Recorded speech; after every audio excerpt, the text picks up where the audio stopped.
Pemirsa, putusan MK nomor 3 garing PUU 22 garing 2024 tentang kewajiban pemerintah memberikan wajib belajar minimal pada jenjang pendidikan sekolah dasar atau SD dan sekolah menengah pertama atau SMP baik negeri maupun swasta tanpa memungut biaya mengagetkan banyak pihak karena terkesan tiba-tiba. Terkait hal tersebut, Disdikpora Kota Denpasar masih menunggu arahan lebih lanjut dari pemerintah pusat. Kepala Dinas Pendidikan Kepemudaan dan Olahraga Disdikpora Kota Denpasar Agung Gede Wiratamo mengatakan hingga saat ini pihaknya masih menunggu petunjuk teknis atau juknis dari pemerintah pusat sebelum mengambil langkah lebih lanjut.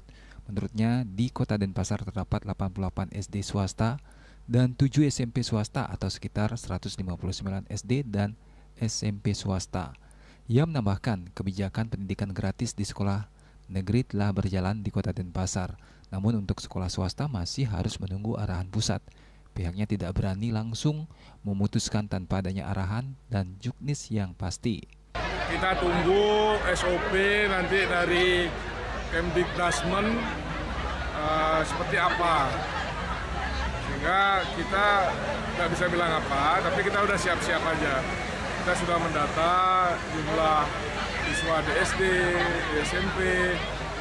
Tinggal kita menunjuk petunjuk dari Kementerian Pendidikan Dasar dan Menengah. Kita tunggu dulu karena kita belum tahu ya, sebatas mana, sampai di mana. Jadi kita tunggu dulu petunjuknya.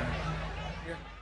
Wiratamo menambahkan selama ini pemerintah Kota Denpasar juga telah menjalankan program subsidi uang pangkal untuk siswa yang tidak lolos di SMP negeri sehingga harus masuk SMP swasta.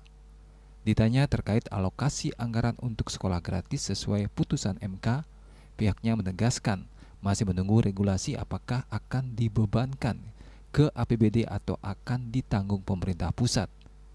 Sukma, Bali TV.